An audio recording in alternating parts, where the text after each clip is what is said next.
Sasa tuhamie kwa Simba Sports Club ambao nao wamecheza michezo miwili na wapo kwenye break fupi ya international. Pengine mwendelezo wao unauonaje kutokea mechi ambayo walicheza dhidi ya Gaborone, kiwango kikuwa kizuri kihivyo, lakini pia jana wamecheza dhidi ya Namungo. Wameshinda 3 na mechi ile pasi washinda 3. 3 jumla 6. Hapa kweli ukiangalia unaona kwamba kuna muendelezo. Kuna muendelezo ndio, na hiyo ndio faida sasa. Unajua matokeo haya, kwa mfano hata mechi hii ambayo wamechukua alama 3, unaona ndio manufaa ya kuwa na kocha msaidizi ambaye ni mchezaji mbobezi. Sema Matola anajua kila kitu. Yaani hauwezi kumwambia chochote kuhusiana na Simba. Anaijua Simba kwa sababu wamecheza Simba, alichakuwa kapteni wakati anacheza. Na sasa hivi ni kocha. Yaani na kocha ni kocha msaidizi lakini ana kaimu. Kwa hiyo anajua, kwa sababu utaangalia hata falsafa, ukiangalia hata performance ya timu ambayo Matola unaona katika mechi ambayo wameisimamia, unaona kabisa kwamba kuna kitu kimeongezeka.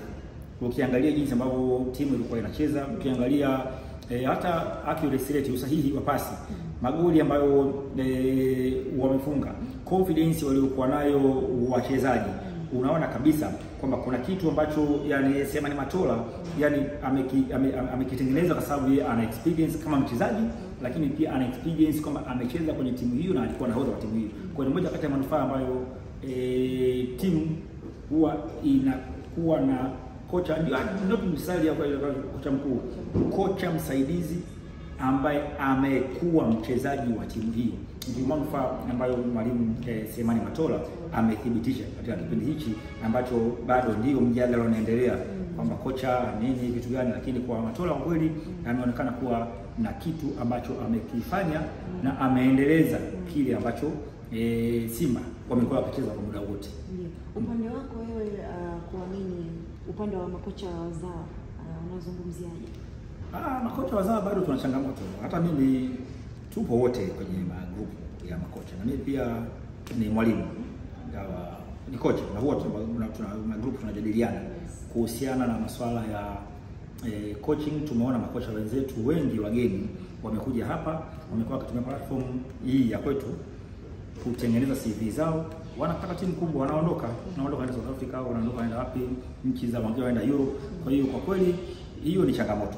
Ni changamoto, na ndio sababu hata kwenye kitu ambacho hakipeki, ni lazima makocha kuwa na mkakati wa kutoka kufundisha nje. Unajua kufundisha nje ya nchi kuna thamani kubwa kuliko kufundisha nyumbani.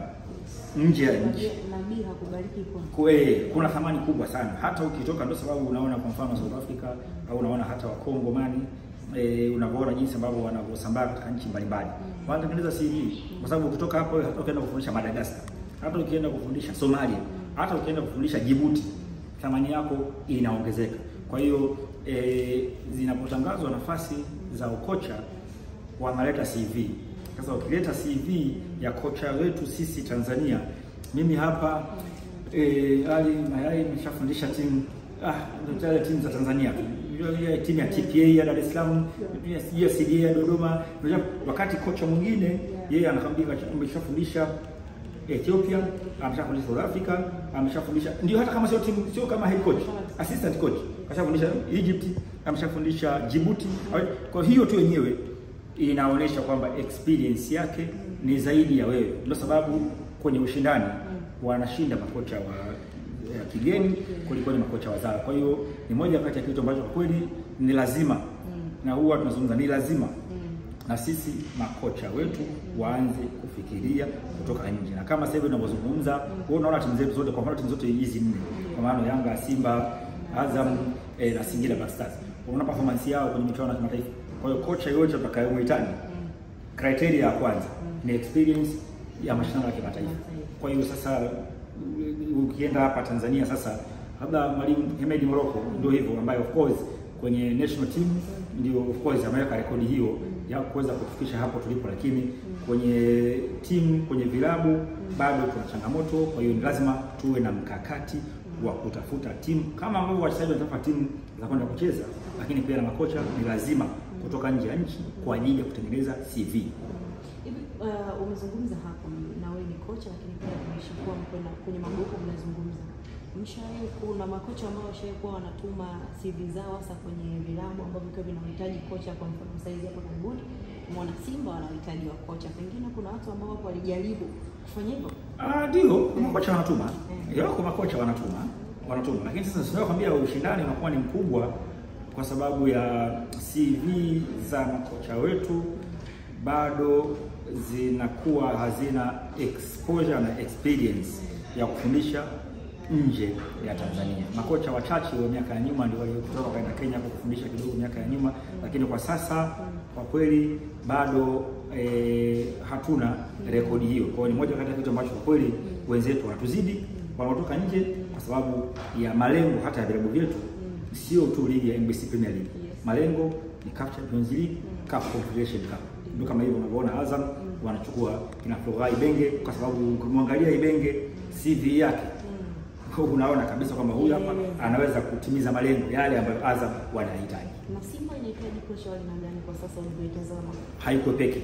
Kocha mwenye uzoefu katika michuano ya klabu bingwa na kombe la shirikisho. Kocha ambaye ana rekodi.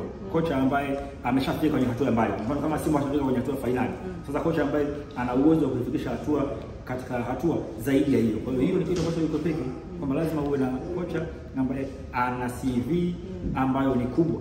Sio ya NBC Premier League bali ya CAF Champions League na CAF Confederation Cup. Yeah. Na kama tuzungumze kwa kiwango cha mchezaji mmoja na mambo tunatazama mchezo jana. Ili mpanzo inaonekana kama ku-drop na sio jana. Kadri siku zinavyoenda anazidi kuwa drop. Pengine ni nini kwa wewe uzoefu wako wa mpira ukimtazama Ili Mpanzo anakosa nini hapa? Sijui sasa kweli ukiangalia unaona kama vile inawezekana program ya mazoezi. Unajua program za mazoezi tofautiana. Sasa ni moja kati ya kitu ambacho ndio kimejadiliwa sana. Ukiangalia movement zake na hata accuracy rate, ile risk taking ambayo huwa anachukua kwa take risk 1 against 2, 1 against 3 huwa anachukua ana take risk na anaweza akafanikiwa. Sasa ukiangalia ni moja kati ya vitu ambavyo ndio vinazua maswali kwamba kwa sababu program ya kocha huwa ina mchango mkubwa katika individual performance na team performance. Sasa inategemea na program ya kocha. Kwa hiyo ukiangalia inawezekana miongoni mwa sababu ambazo zinaweza zikawa zinasababisha baadhi ya performance ya wachezaji aidha kupanda au kushuka au kuchukua muda kuweza kukutana na kile ambacho kocha yeye anakihitaji, kwa sababu unaweza kawa unacheza wewe labda ni dribbler, wewe unaweza kawa ni direct passer, yani mtu ambaye anapiga yani zile square passes au labda unapiga back passes au unapiga forward passes au unapiga penetration passes, lakini sasa kocha anaweza kawa anataka ucheze style of play nyingine. Kwa hiyo huwa inakufanya ubadilishe style of play. Sisi hapa nakumbuka wakati fulani alikuwa Jean Pierre Shungu, kama umenikumbusha Shungu. Waziri Omar Mahadi bin Jabir. No, of course wakati ule waziri Mahadi alikuwa midfielder. Sasa yeye huwa alikuwa akipigwa, yani sasa si anacheza kama anacheza wakati ule half back 6. Akicheza half back 6 alikuwa kama ukimpa pasi vile wakati analiangalia goli kabla kugeuka, ukimpa pasi kwa lazima kwenye kutana, yani kama ana dance kwenye kutana, yani kama ana dance kama anaenda kulia au wakati mwingine yani kama sasa hapo sio hivyo, lakini yani kama ana dance hivi, yani pasi hivi kama ana dance hivi alafu anageuka, lakini anagusa mpira mara mbili, yani ndio kwa hii pap alafu ndio pap anageuka sasa ndio kwenda mbele. Sasa hiyo inachukua muda. Mwalimu wakati ule sasa akasema hapana, ili kuharakisha, kwa sababu wakati ule tulikuwa tunategemea sana, wakati ule miaka hiyo tulikuwa tunategemea sana mawinga. Kipindi kile style of play kutoka kwa namba 6 unaweza kupiga pasi ndefu kwa wakati ule Akida Makunda namba 7 au Saidi Maulidi wakati ule yupo, au kwa Eddie Bilgina Sonyamira namba 11. Kwa hiyo namba 6 ukitana kwamba wao wamepewa pasi hivi katikati pale, umeanzisha na goalkeeper labda namba 5 amepewa pasi, ukigeuka hivi watu wa kwanza kuangalia ni kulia na kushoto kupiga counter ili winga sasa akimbize na pia kosi kina Miluseni anaenda kufunga. Sasa ndio kocha wakati ule sasa anamwambia hapana, sitaki hiyo tano ya baki namna hiyo. Akatengeneza program. Sasa sisi tulikuwa hatuelewi. Akatengeneza program ile, kumbe unapopigiwa una tano mara moja. First touch tayari umeshageuka. Wala hutaki kupiga mara mbili. Okay. When you sit to the right, turn to the left. When you sit to the left, turn to the right. Yaani una receive huku unageuka, wala hahitaji kupiga mara mbili. Kwa hiyo ni miongoni mwa vitu ambavyo wewe unaweza kuona kidogo, lakini baadaye kwenye uchapata ile knowledge ya coaching ndio unaiona kwamba I say hii kumbe kweli ina impact. Kwa hiyo ndo baadaye sasa ile alikuwa akipewa tu ameshatani amepiga ndefu. ADB kakimbiza imepigwa cross goli. Wakati ule kina Mbiselo washamaliza. Kwa hiyo moja kati ya vitu ambavyo huwa vinapelekea wachezaji kubadilisha style of play. Mtu unaweza kuona kwamba bwana kocha sasa mimi nilikuwa na enjoy, lakini sasa baadaye ndio unakuja kujua kwamba kumbe hichi kitu kina thamani kweli kweli. Kwa hiyo huo ni kupata mfano kwa sababu umenikumbusha hapa kitu ambacho nimekikumbuka na mimi wakati huo, na kutokana na program kubadilika, lakini pia na sasa hivi kwa mwalimu ambao wa Yanga anawezekana kawa na program tofauti na zile style of play ambazo zimekuwepo kabla ya kipindi chake. Okay, sawa. Tumalize na hii kuhusiana, tumeshuhudia kikosi cha timu ya taifa. Ndio shaka kumshuhudia. Nimeona kikosi cha timu ya taifa, mwalimu Ahmed Morocco amekiri tayari. Yes, unazungumziaje na mambo ambayo umeona ameita kikosi kizima? Of course kwa mwalimu Ahmed Morocco kwa rekodi aliyokuwa nayo na kwa jinsi ambavyo wanafuatilia wachezaji na kitu ambacho tayari wachezaji kwa yeye anafahamu uzuri ni mzao. Ni moja kati ya manufaa ambayo tunayapata kwa sababu ya kocha wa timu ya taifa anapokuwa mzawa, huwa kuna pia na manufaa ya kuwa na uzalendo tofauti na kocha akiwa foreign player na anawajua wachezaji.